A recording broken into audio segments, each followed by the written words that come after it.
Oh, I'm the oldest. Can't you tell?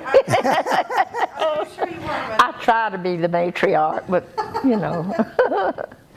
I am June Chandler Hora, and I was born here, well, in Florence, but I've lived at Murrells in 1925, May the 30th, 1925.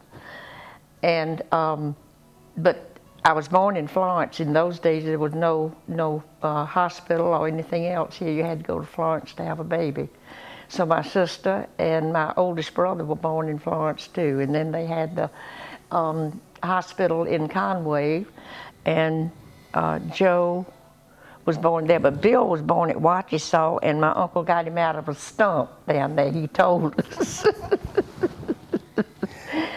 But that was the story he told you and Sis. I know it, I know it. He was a doctor, and he delivered Bill there. But I remember, I don't know how old I was when we went to Wachesaw. I probably was about 8, because Sister was born, and Tommy was born at Wachesaw, the oldest brother.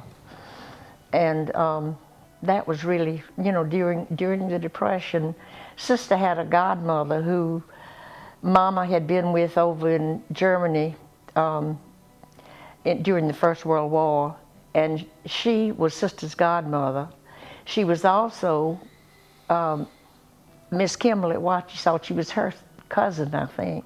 Anyway, she would send a nice check to my sister every year for her birthday. So Daddy bought a radio so he could listen to FDR's fireside chats.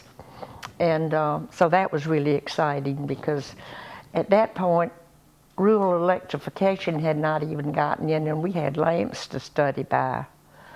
We did have running water, and finally did get electricity. Joe Corky's, everybody calls me down here, Chandler. And I was born in 1932 in the Conway Hospital, January 1932. And I guess everything else is, as you said. But I'm not much of a talker, though. Well, I tell you where he got his name Corky from. Mama had made some beautiful little handmade gowns for my brother Tommy, and I think Sister had them too. And of course they were handed down. And so when he was little, he had one of those little gowns, and you all are much too young to remember, but there was a funny paper strip, and the little guy in it was named Corky. And so that's where we got Corky from. He looked like that. He looked just like that little boy running around with a long gown on. I'm Bill Chandler, and I'm the youngest of 5. And as June said, I was born at Wachesaw, and I have a few memories of Wachesaw, but my memories mostly go back to our lives in Murrells Inlet. And we moved from Wachesaw when I was 3 years old. That was in 1936.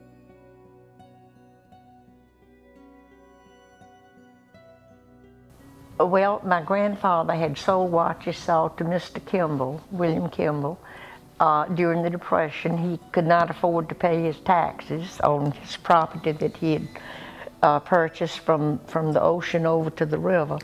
So he sold Wachesaw to Mr. Kimball, and my father went over there to oversee the place. And that's how we got over to Wachesaw. It was after my grandfather sold it to the Kimbells. June, at that time, the Kimbells were living up north and coming down. They only came in the winters. Yeah. Uh-huh. And they brought, you know, one thing I remember, this was so funny. They brought so many interesting people with them down there. And one time they brought this man, his name was Mr. Darntz, and he was president, head of the Camel Suit Company. And they had just introduced mushroom soup, never been before. And so he brought a case of that down to us to try out. Well, none of us liked it. It was kind of strange. We had never tasted mushrooms before, you know. But I'll never forget that. It's funny how those, now my long-term memory is pretty good. Now, don't ask me what I did yesterday, because I couldn't tell you. But they were interesting. She's exaggerating her memory. She's got as good a memory as anybody in the family. A lot better than me. Well, you know, then my father was digging the foundation for the log cabin that they built for the Kimbells, and they dug up an Indian burial ground. And that was fascinating because people from the Smithsonian came down to preserve them. And I remember Lily, who worked for us and who we loved dearly, was awfully upset because, you know, they had the bones up on the ground, but they had a mother, I remember, with a little baby in her arms, you know, all sorts of things like that. It was fascinating. Sis got diphtheria from that, didn't Sis did. She did have diphtheria. She surely did. They thought it came from... And you know, many years later, young Ed Fulton had diphtheria too. That's true. And they said that they thought he had also gotten the germ. It's incredible that it could have lived that long. Well, the only thing I got was malarial fever. I did have malaria, but I got over that too. I don't think you all got any of those things. I hope I had chicken pox, because Anne's upstairs with shingles right now. Oh. I remember moving from Wachesaw. I remember a couple of events at Wachesaw, but they were things that were kind of traumatic at the time. There were a couple of guys moving cows across the river, and it was Andrew Keith and Moody, Jim Moody, I think it was, or one of his father or grandfather. And Hager Brown apparently was one of their parents or grandparents, and Hager Brown was standing up on that bluff. We were standing and watching these guys move the cow and the calf across the river. They were going to put them on Richmond Island for grazing. And they went really a big skiff. And they got about halfway across the river and turned over. And fortunately, both of them got out. Daddy went and got in Kimball's boat, which had an engine on it, and went out and picked them up. But Hager Brown, who is the lady on the left in that top picture up there, my mother did that. Hager Brown was standing there, and she fell down, and I remember her rolling down that hill. She was wailing and screaming. But that was I was 3 years old, and that was a big event. All that going on, and so I remember that. I also remember moving from Wachesaw in a horse and wagon, coming down Wachesaw Road, and it was just a dirt road. That was in '36. Well, even before that, when my grandparents came down here in the summertime, they came in covered wagons, and it took them 2 days to come from Marion. Yeah. And they would spend the summers here. They built a foundation to put the tents on, and They started out camping on Myrtle Beach, didn't they? You know, I don't remember that, Bill. Mama said they did because she told some stories.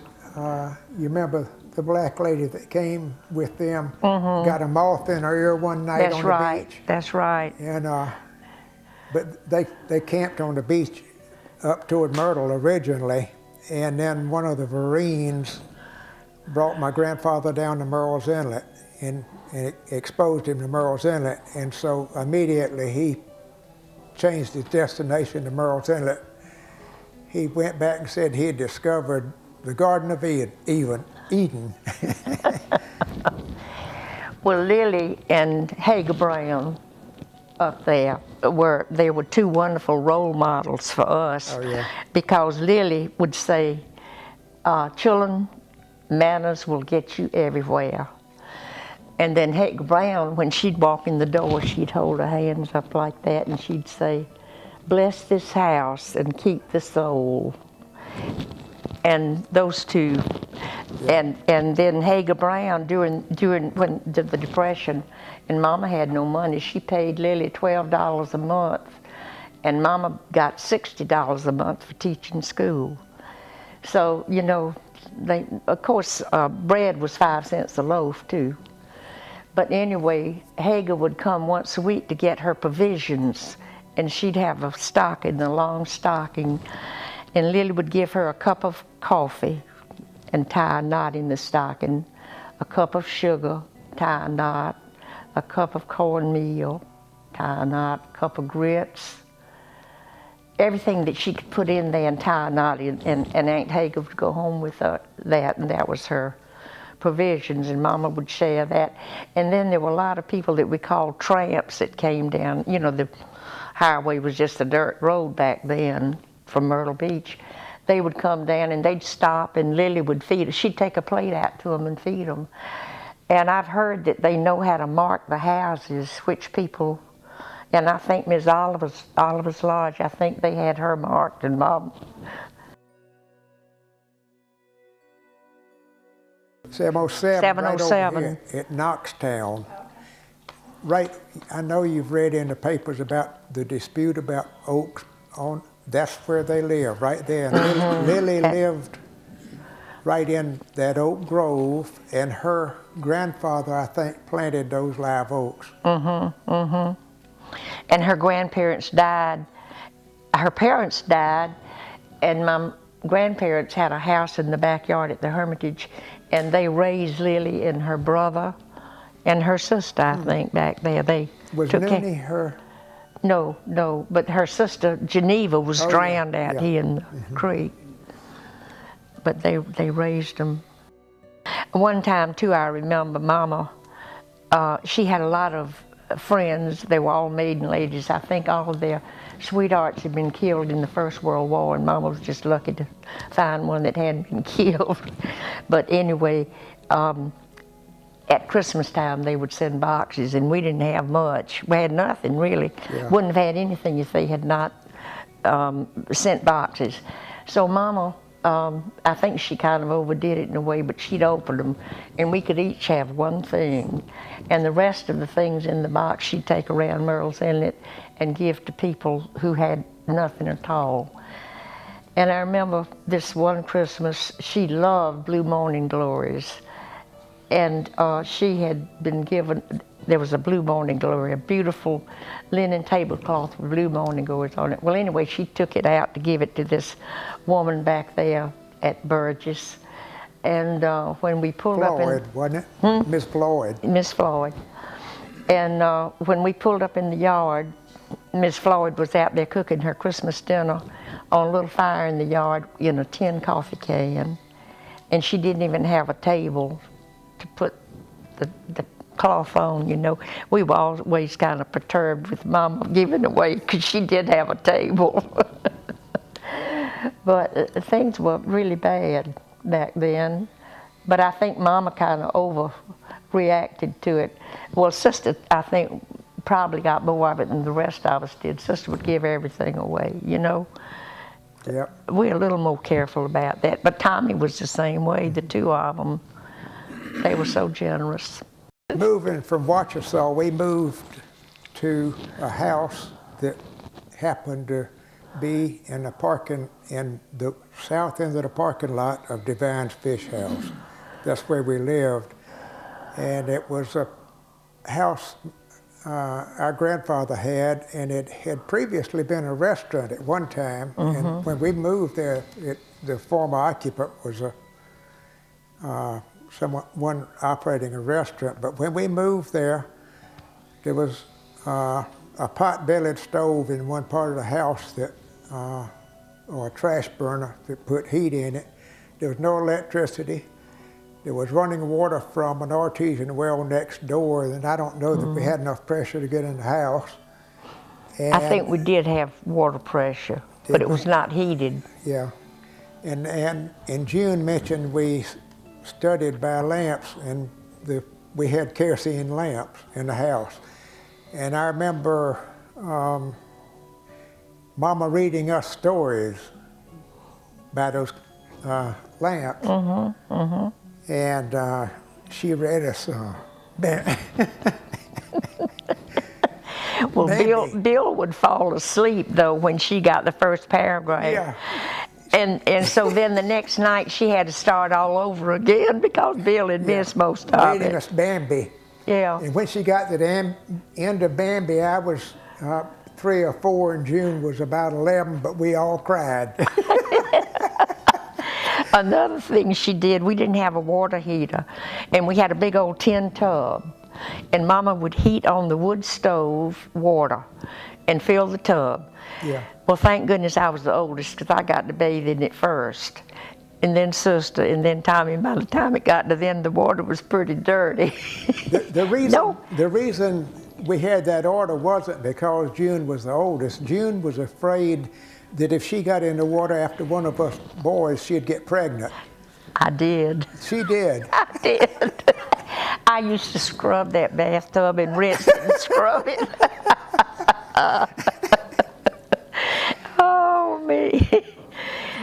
But when we were living in that house,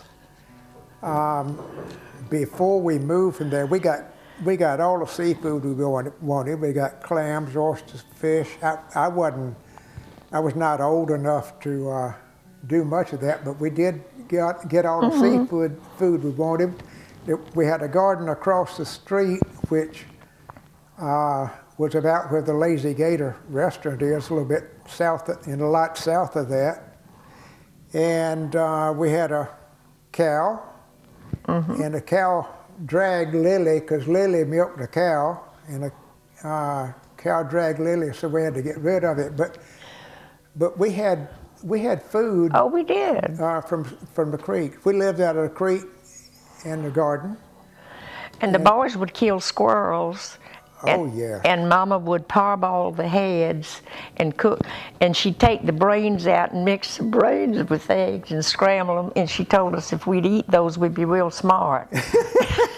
I think Tommy and Sister must have eaten more than we did. That's my thought, too. I think she did. At that time, the only paved road in Murrells Inlet, when we were there, was Highway 17. When June moved over from Wachesaw, 17 was not paved, was it? And it was paved, apparently, when we moved over in 36, I thought it was paved. About that time, I think. That's about when it was paved. Didn't Daddy do the clearing of trees? Yes, he did. He sure did. He worked for the WPA. Yeah. And he also worked draining swamps. There were a lot of swamps back between here and Wachesaw. They drained them, and as a matter of fact, a lot of those drainage ditches still exist. And the drainage was a lot better then than it is now because they've been filled, and we've cut a lot of timber that causes things to run off a lot faster. But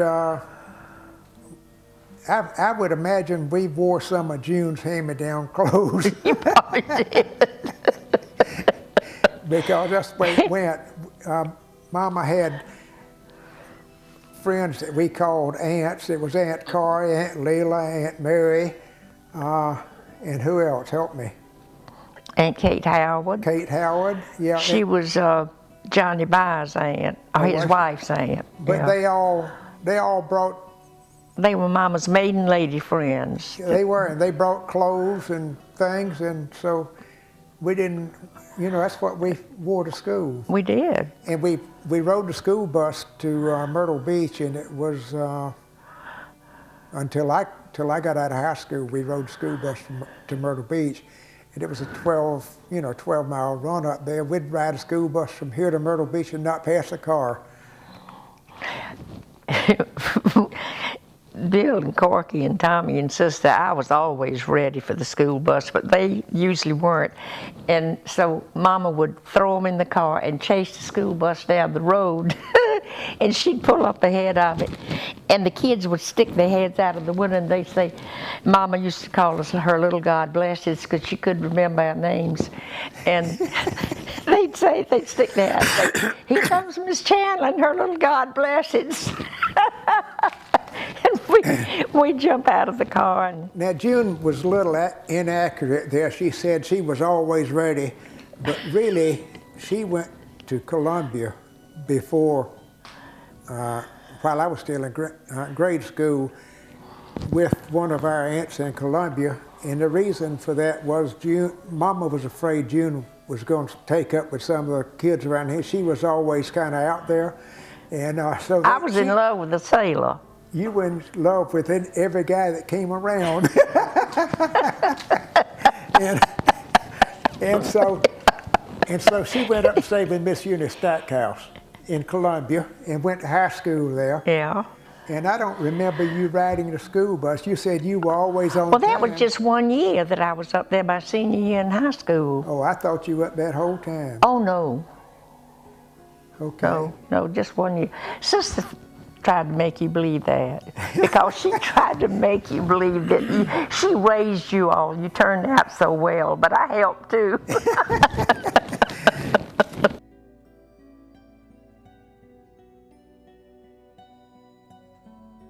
It was. But the reason we didn't go to Georgetown at first was they didn't even have a bridge across the river. No. And then Georgetown County, I think, had to pay Lee County for us to go to the school And there. they got in a little contest over that when I was in about 6th grade, and for half a year I had to come back and go to Murrells Inlet School before the two counties worked out that problem.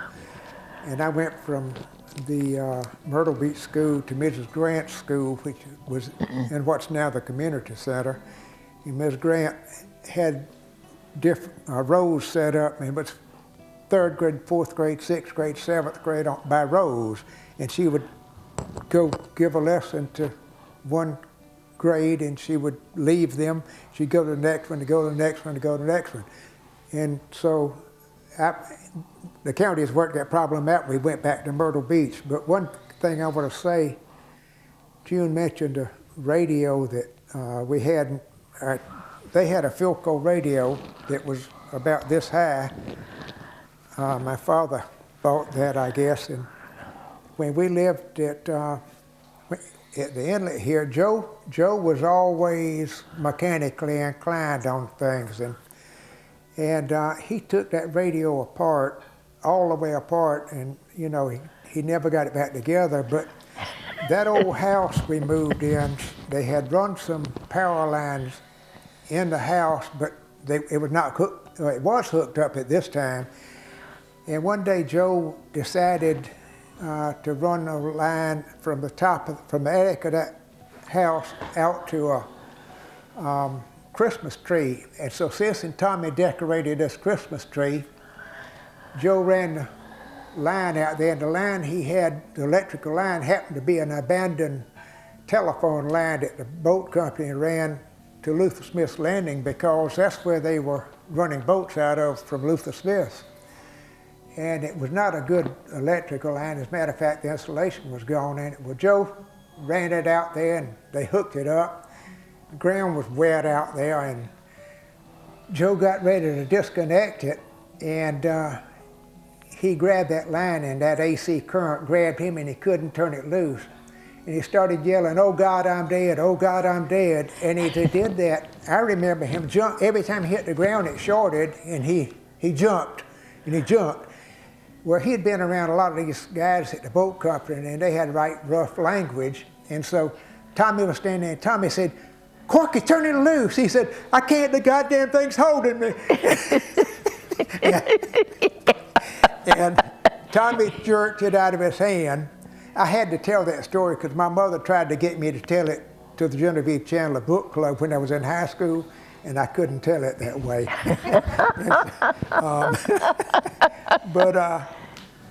Anyway, that was one thing that happened there that Joe hasn't forgotten about. That's pretty well true. After he jerked out of my hand, I walked to the house and saying the whole time there, "Oh God, I'm dead. Oh God." He did the whole way to the house. Sis put her arm around him, walked him to the house, and the whole way in he was Just sure I was dead.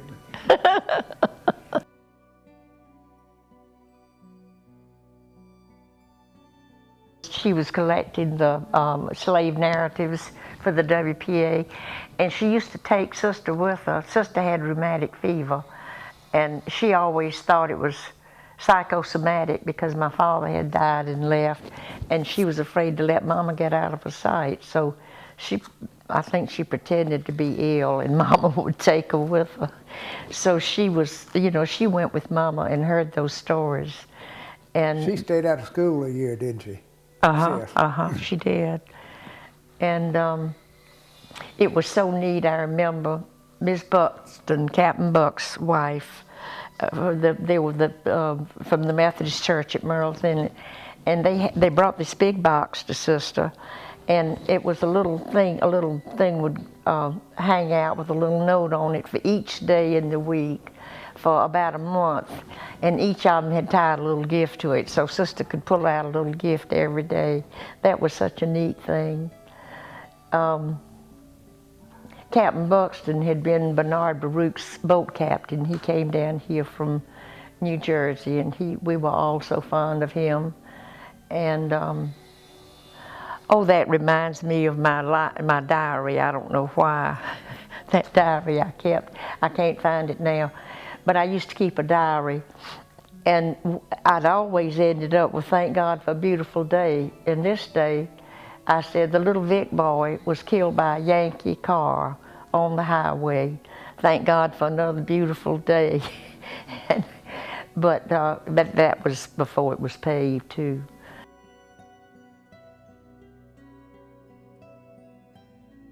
He was. He was a great guy. I know one time he said, "I don't know why I didn't marry Miss Genevieve," but he was always there when I had a date. To approve of them or disapprove, and he never would approve of the one that I married because I think he liked him. He was a Yankee too. But he was a dear person. We had some wonderful people down here, and I know you know this. Lee's Inlet Kitchen was there was a prostitute who lived there. And the two little old ladies, Mary P. and Leela, got them run out of Murrells Inlet.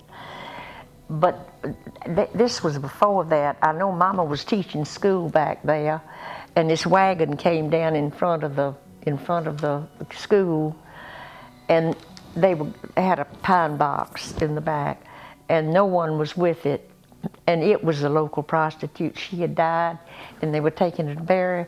Mama let the whole school out, and they followed the casket down to bury her. Mama said she painted that several times. I don't know if you have one.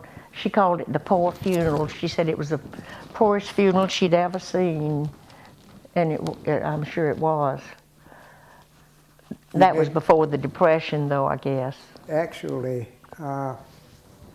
the place you were talking about down by where your grandmama had her open the Inlet Kitchen, Ma Price's Cafe was down there. It was a lady named Ma Price that ran it.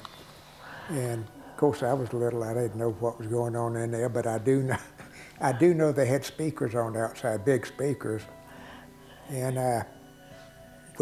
we were discouraged from going down that way, but it always looked like some unsavory people were there. But I remember walking by there one day and they were blaring music, and the only thing I remember was that it said, "I took a shot of cocaine and it brought me back. I never forget the day I shot my old lady down." And that was the song that was blaring over that right out on the highway. And so that was the motivation for them pressuring her to move out of the Inlet. And then I think Miss Lee got it after that and made the nice place out of it.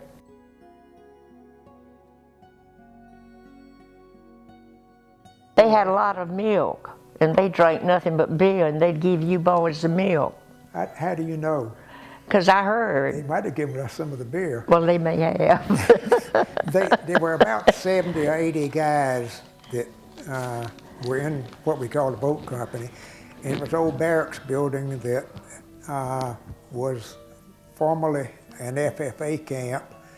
And our grandfather, I guess he owned that property originally, or I say originally, back in that period he did, because he had a restaurant in it for a short period of time. I don't remember that. June might remember it, but he hired a lady from up in the mountains to come down and be his cook, and she didn't know a darn thing about cooking seafood.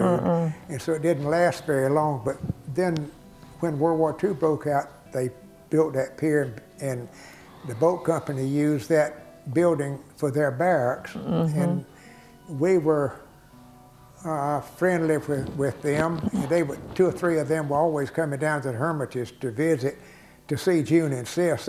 We thought they were coming to visit us, but they were young guys, and a couple of them were still in their teens, I think. There was one named John Herpel that liked Sis, and then Ken, June's husband, was stationed there, and he came down, and we pitched horseshoes in the afternoon, and Captain Buxton, that June mentioned, had a house right across Sunnyside here. Richard Mansell is his grandson. And Captain Buxton would come over, he brought us horseshoes, and he taught us to pitch horseshoes. And so the soldiers were down there a lot during the war. And of course, Captain Buck was concerned about them in June. He wasn't concerned about us. He was a wonderful cook too. You know, everything was rationed then, sugar, coffee, everything. And Captain Buck would save up his sugar, and we couldn't even get Crisco or anything like that. And he'd take his bacon grease and his sugar and make cakes and bring to us. An orange cake. You remember that orange cake? Yeah. And that was, you know, that's the only thing sweet we had. Captain Buck had a little boat, and the shoreline right next to us over at Keith Palmer's place was kind of a public landing, almost like it was in front of Kelly's place, which is Woodland, but this was not near as big. And the black community on this end of the inlet kept boats out here. Captain Buck had a little boat that he kept anchored out in the main channel, and he kept a little skiff here by the landing. And he would go out and he would crab and fish and everything, and he was always bringing us food from the creek. Yeah. And he would take Sister, I remember one day he would take us fishing out there with him. Yeah. And the plains, you know, there were no homes over there at all. There were just sand dunes. And so when the boat company was here, the planes would come from Shaw Air Base, and they had big targets over there. They'd shoot at them. So Captain Buck and Sister and I were out there fishing, and they were supposed to make a dry run, but they didn't make a dry run. They opened fire. Scared, I remember I dived and got underneath the boat, which wouldn't have saved me, but fortunately they didn't get us. And we got out of there in a hurry too. But that was during the period when we lived. Those airplanes that came here they would fly a pattern that would put them back over about over Wachesaw East, and they would make an approach on targets on the beach. Those targets were like big billboards, and there were about 15 of them over there. And they'd start firing back over the woods, and when they came over here, the machine guns dropped empty shells out of the airplane from the machine guns, but they'd come over here and empty shells would be dropping all over the place. And I was on a dock over there one day during World War II, and they came over and empty shells were dropping around us. I reached down and picked up one that was still hot from being in the gun. Yeah. I tossed it over, but there was a guy named Bob Watts that had a house where the old Seafair restaurant used to be, right there across the intersection at 17. And Bob Watts fished and went in the creek all the time, and he was a real character. He was out fishing, and he was on the beach, and one of the airplanes came over and made a pass, and he started firing, and he said he ran all the way to the point before he stopped. And somebody was talking to him back later. He said, I ran, he said, but the best damn place to be over there was standing behind those targets. They couldn't hit them.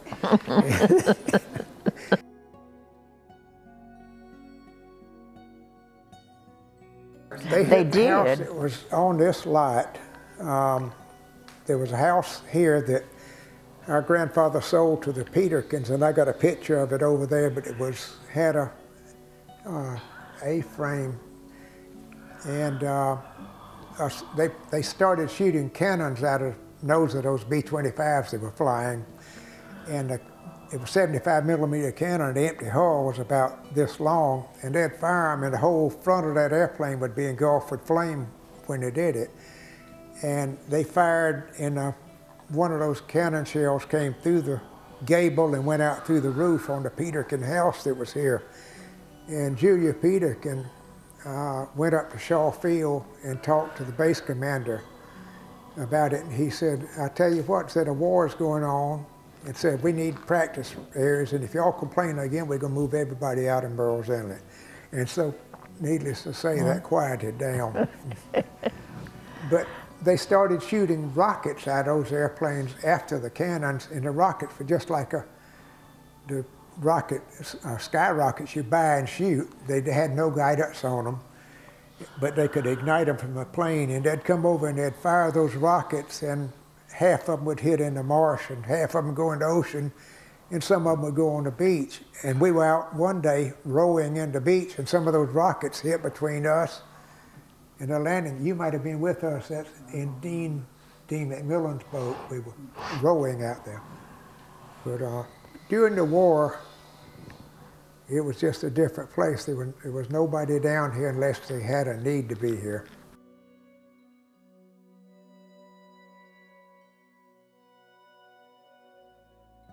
We all, at times, went with her down to Brookgreen, and she started there in about 39, didn't she, June?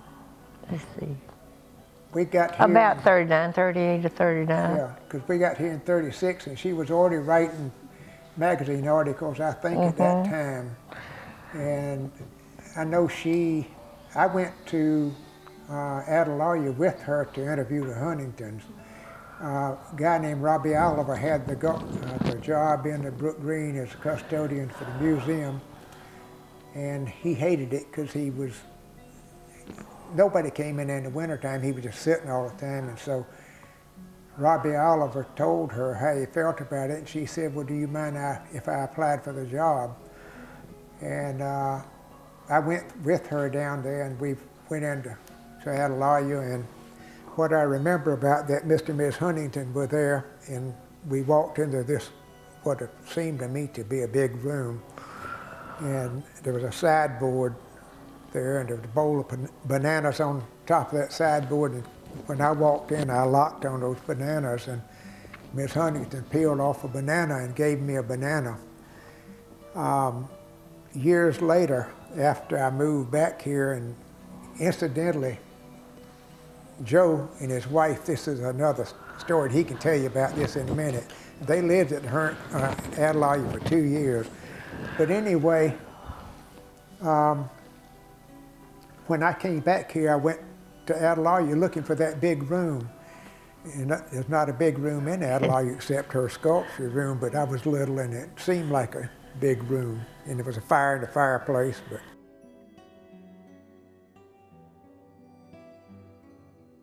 they had the Girl Scouts from Georgetown wanted a place to come out and camp, so they talked to us.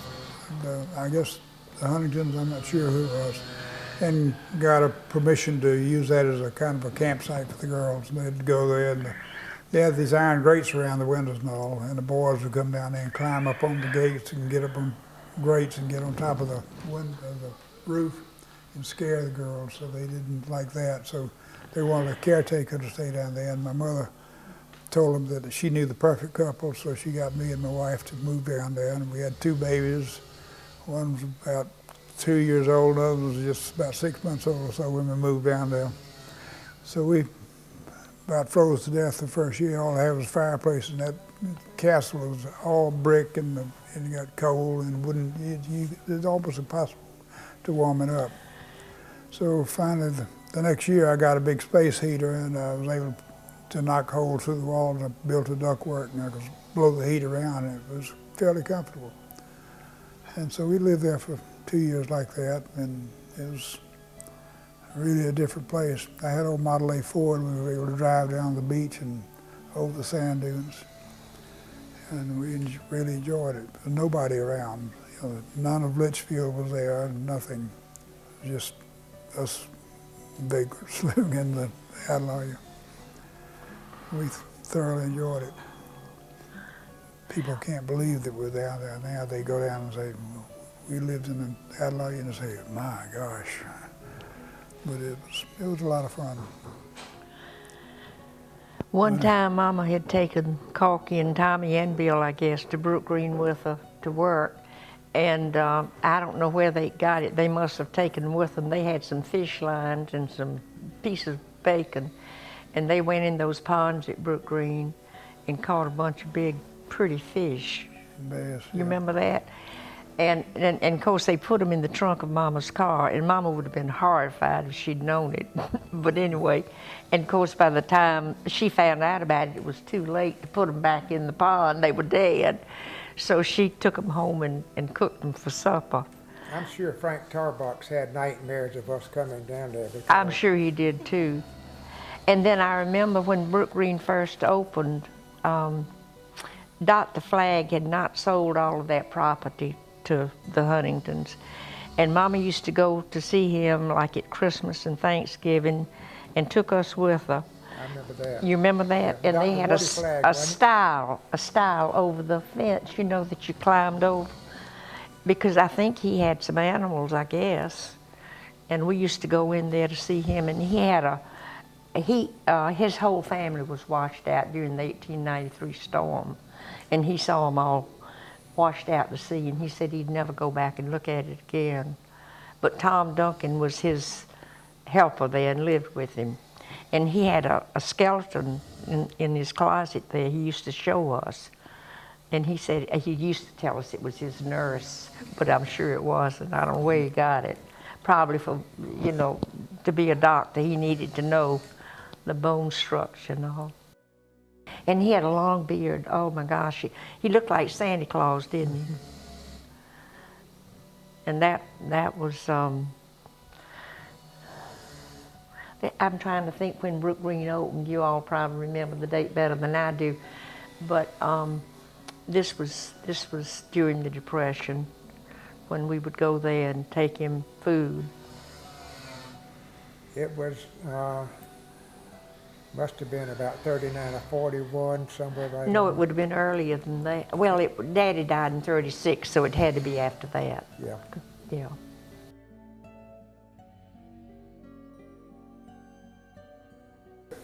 He lived, I was 3 and a half when he died. He died in November of 36. And so I just remember snapshots of time with him. June would be the one that would... I do remember this, that when my father died, my uncle came down, and of course back in those days, the oldest boy got everything, which he did, and they were supposed to take care of the rest of the family. But anyway, he came down and he told my mother, he said, you know, you don't have any choice, you're gonna have to put your children in that with orphanage. And my mother said, with God's help, I'm gonna keep my children, and she did. Another thing that you might mention there, our father had a stroke when we lived right there in the place that I mentioned as Divines. And our uncle was a doctor, and at that time they thought that treating high blood pressure, you had to bleed people. They probably they might have bled him to death because they were bleeding him in a lot from what I heard. I didn't witness it, but that's what I was told. Yeah, and Tommy had to take the pans of blood out and pour them on that live oak tree there by the road. Yeah. And I know it affected him too. But you know, none of us knew we were poor and nobody had anything. We really didn't realize how poor we were. We had a wonderful time growing up. We didn't have the temptations that children have now. We didn't have drugs. We appreciated and loved the things in life that were wonderful then to us, and it was and my boys, I think they came down here during that period too, my older boys, and it was so great, you know, to just turn them loose in the creek, and they were out there all day long and perfectly happy. And then at night they were too tired to go up to Myrtle Beach and party. You know, one thing is funny, until later on in life you look back and think of things the way they were. And our mother made us feel like we were the richest people around. We didn't have anything, but she built up she was always boosting our ego. ego. I look back and I realized what a strong person she was. Yeah, she was. She was fantastic. And if I had one thing to do over, I'd give recognition to that. I say I would. I was little, and you know, and even as a teenager, you don't appreciate what you got.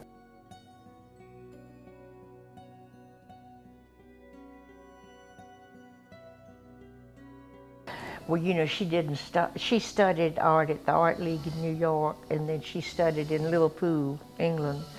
And then she came home and she taught, and she had really studied portrait painting. But anyway, then she taught school, then she met my father, got married, had us. Daddy died when Bill was so young, and she went to work at Brookgreen shortly after the WPA work. And then my sister talked her into retiring when she was 73, because I worked there until I was 63. And when she retired, Sister went out and got paints, watercolors and paper and everything, and she painted some pictures. And she had one over at my brother's restaurant, and he had them on the table, the few that she just started painting again. Some man came in and paid her more for one picture than she made at Brookgreen in a whole month. And so she was so prolific from the time she retired. She retired in 1963, and she died in 1980. And that period of time, she just did all of this painting. Yeah. And which was incredible, it really was.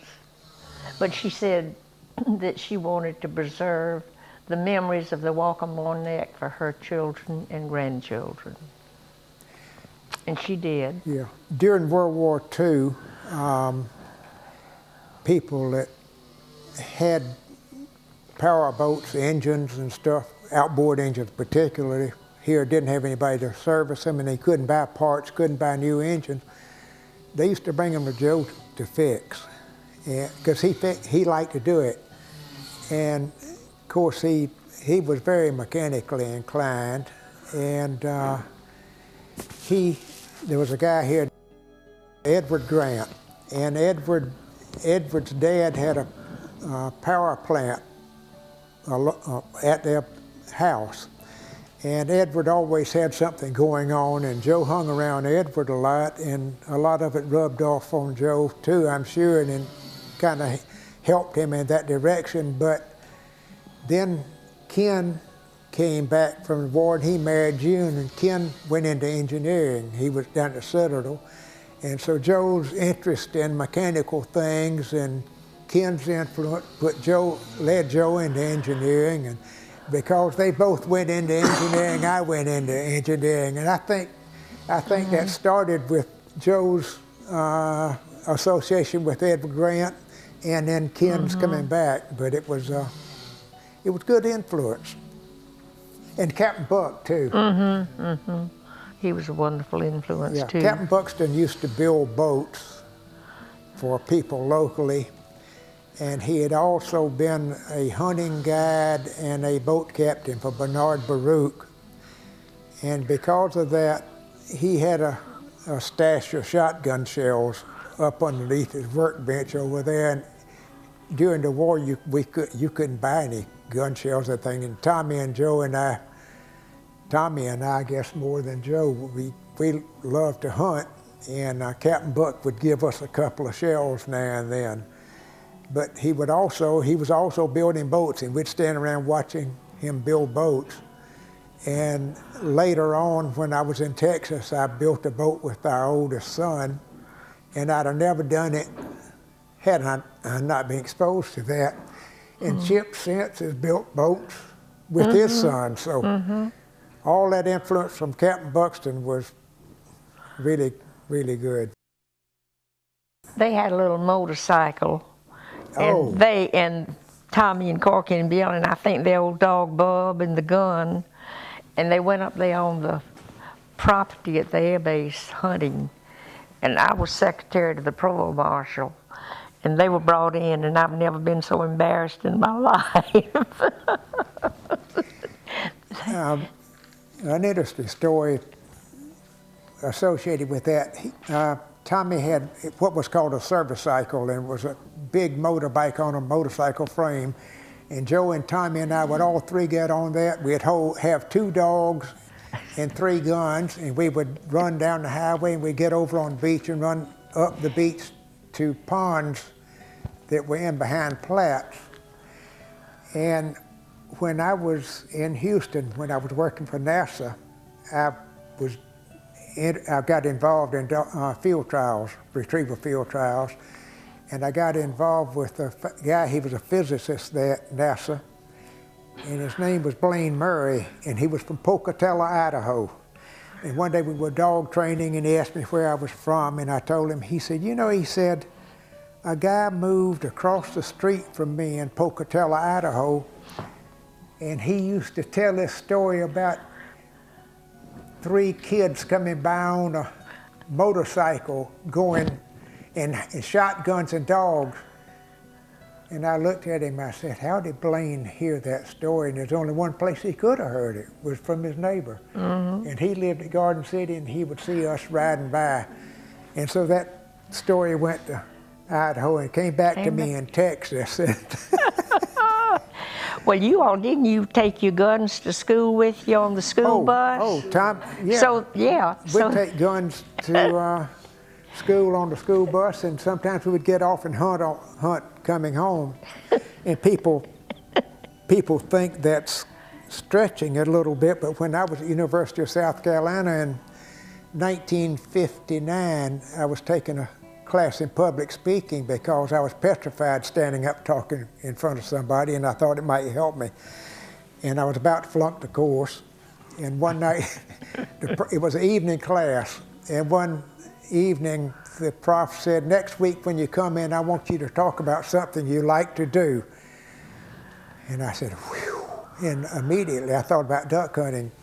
And so the next week I drove my car, and I had a Model A Ford in school, and that's what I was driving. I drove down within about a block of the classroom, and I got out with my Browning automatic, and I walked across the campus, and I walked in the classroom, and I leaned that Browning up against my desk, and nobody gave any notice of it. And I talked about duck hunting, and I made an A that night, and it pulled me through the course. You blew the duck call in the I blew the duck call, and I went right through the duck hunting situation in a blind.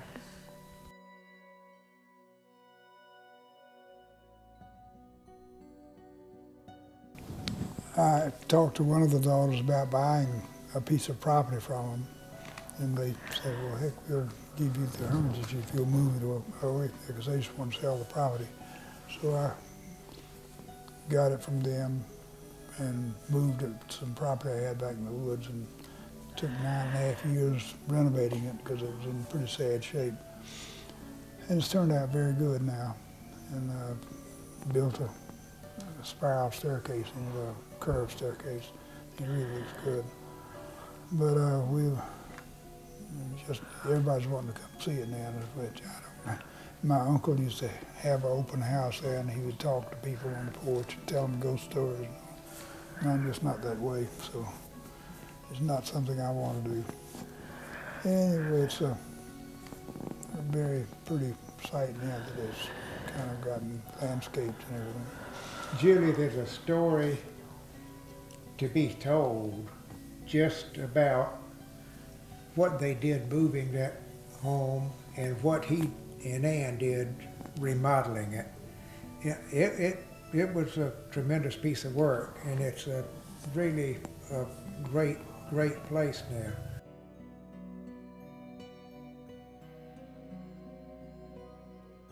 And we're digging a grave there not too long ago, and they dug into skeletons that had been previously buried there, and they didn't know whose it was, but very possibly it was Alice's.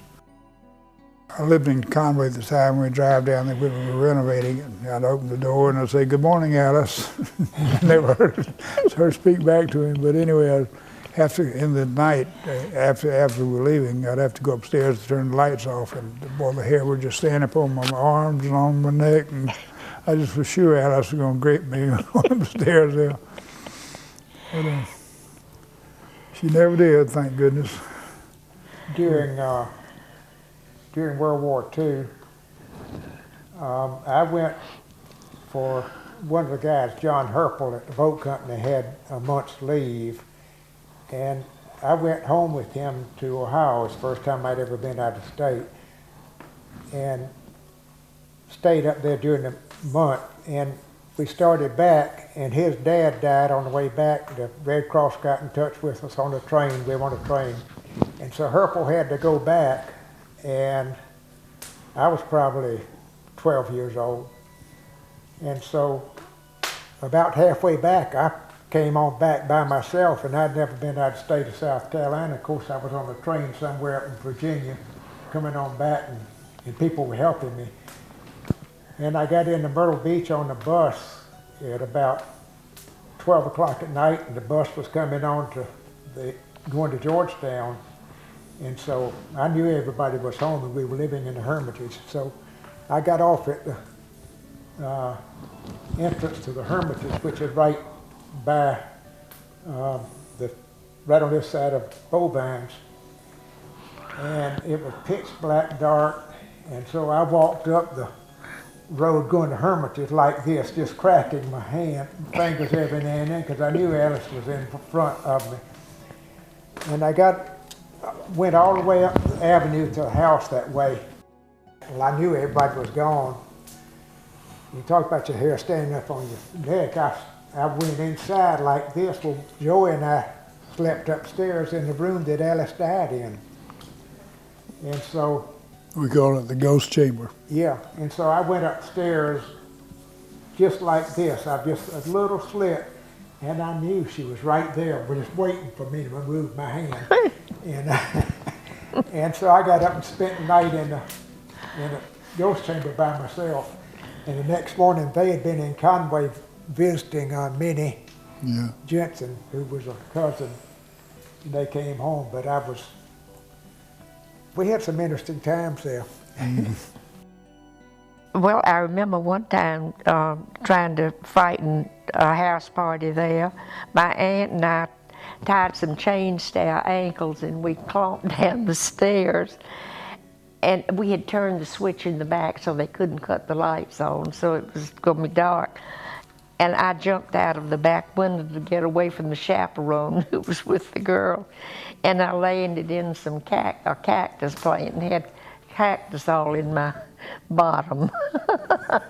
But that was another house party that left the next day too. That was back when my grandfather was still alive. No, that was Uncle Clark. I don't know. One of them. I get it mixed up. Grandpapa was still alive. I think he was. Yeah. I think he was. But Mama always said that my aunt saw Alice on the staircase, and that she threw a brush and it went right through Alice. Mama didn't believe.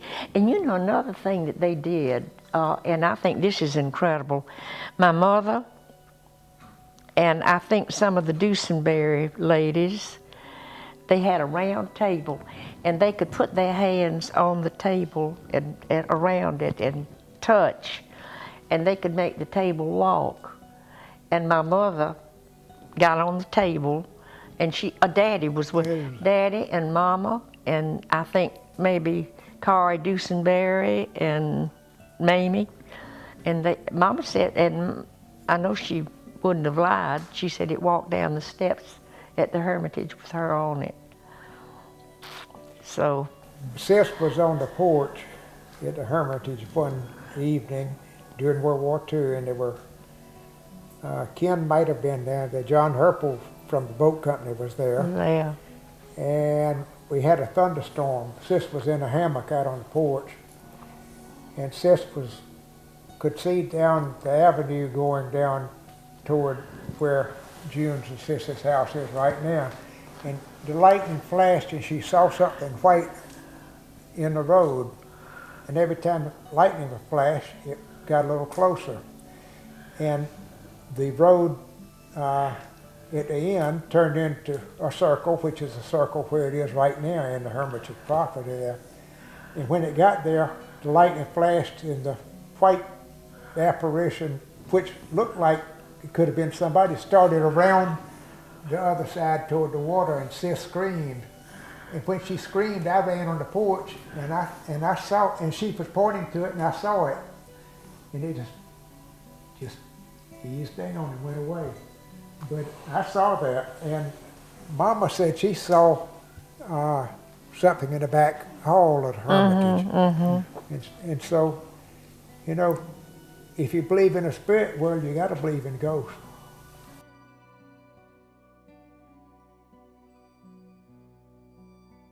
Our grandfather, when he came here, he bought this property in about a little after 1900, and he sold it to Dr. Mood, who was Julia Peterkin's father. And shortly, I say before 1907, because he sold this property to Dr. Mood and Julia, and I don't even guess she was even married at the time to Bill Peterkin. But anyway, he took the proceeds of this plus some money my grandmother had inherited, I think just a few $1,000s, and they bought the Hermitage, and they bought Woodlawn and Wachesaw, and he was a horseback shoe salesman. Is what he did out of Marion and surrounding counties, and so I guess he was very frugal, because he was able to take what he got from this plus what our grandmother had and make commitments on those pieces of property. Turned out, as June said, he sold Wachesaw to pay taxes on it, but he owned about a mile of that beach over there in the marshland between here and there, and the property which is Wachesaw East and Wachesaw. And fortunately, he kept this area, but this property was sold, as I said, to the Peterkins in about 1907, and it stayed that way until 1988. And Sis married into the Peterkin family, and she and Bill owned half of it, but they sold their half back to the Peterkins, and she was living at the south end of the Inlet. And Sis called me one night in Texas. She said, Bill, this piece of property is going up for sale. And she told me what it was appraised for. And she was encouraging us to try to buy it. Of course, I was an engineer making about $50,000 a year at the time. There's no way we could buy it. But Ann happened to be on the extension phone, and she said, I'd love to have that piece of property. And always we talked about coming back, and she was concerned about it. Well, when she said that, I just kind of leaned forward about 45-degree angle, and the next day I called a bank here, Kay Benton. And I called Kay and I said, Kay, I said, we can sell the house we're in, I can retire right now, and I can get another job, and I don't know whether I can make this work. And she said, we can make that work. And so the next morning I started wheels grinding. Well, about mid-morning, Sis called me, and Sis was having a glass of wine at that period of her life, and she said, Bill, she said, I hate to tell you, said the price I told you last night was wrong, and it was $100,000 more than she told me. But it's just a mere $100,000. My wife wanted it, and so in the period of about 4 hours, I talked to, and I got my retirement going. We put our house on the market, and so that's how we happened to come here. But that, as far as how this is named Sunnyside, I don't have that history. I know there were people here. There's a place up in New York around the Hudson named Sunnyside, isn't there? I'm not sure. Whose place was that? And I think it is, June. Yeah. Yeah. Okay. But this was known as Curlew Point next door. Mm-hmm. And I'm trying to think of the people that owned that. I don't know. But the house that was here, the Peterkins put, I got pictures of them over there. It was just an A-frame, the one that got the shell through it from the airplane. And then we used to come over and walk up the limbs on the live oak and walk up on the top of that during World War II. And then they put porches around it. And Hurricane Hazel didn't totally destroy it, but it moved a lot of it off. And then they built an A-frame house on it in the trees to keep from cutting any trees. And then Hurricane Hugo came, and it more or less destroyed that house. Well, we bought it the year before that. We bought it in '88. Hugo came in '89. And so there was an old kitchen, though, that was attached to it. And that old kitchen washed up on this property in the 1893 storm, and the Peterkins took it and moved it back, and then they built the house they had on here at Hazel. They built it onto that kitchen. And so after Hugo, we built this house, but we moved it back out of the trees so we wouldn't have to cut any oaks. But Joe and I used to come over here during World War II, and we kind of roamed the shoreline. There was nobody here in the wintertime, and even in the summertime there were people over here. We wanted to see people, and so Old Glenmore Bates used to sit on his front porch over there, and he'd see them coming. He'd say, "All right, girls, go hide, take cover. Here come the Chandler boys." Well, the Bates, and I guess it was Glenmore's father, bought that old house, the one that's up on blocks here. It was right next door, and they bought that, I think, from Grandpapa. I'm not sure. I think so. And he came here, and they were having a party. One of Glenmore was, I think, and they got to partying, and they had a storm, and they boarded up the house, and they were afraid during the storm that they were going to get blown away, and he was scared to death. And the story that I heard was he woke up the next morning and went outside and said, "This is the prettiest place he'd ever been." So they bought the lot next door, and that's when the Bates got that. And they were from, I want to say Batesburg. Eastover. Eastover. Yeah. But And then Dr. McMillan owned the house down there too. And then the Nyes. Yeah. And Heath from Sumter Yeah. owned the house. In June, the first house down there that Jack Devine has now, I can't. Liberty Hall. I can't remember the name of those people. I don't either. It was there. It's an old house too. Yeah. It's probably 100 years old or more. We are all fearful in Murrells Inlet of preserving the qualities that are in Murrells Inlet that led those people to come here and led us to come here, and that we value so highly today. And so it's a kind of a continuing surveillance and watch to make sure that we don't destroy those qualities. I guess I call the trees and the water and the air and the ground around us the environment. And I don't care where you go, people that have been in Murrells Inlet talk about those things that attracted them here. And those are the things we would like to preserve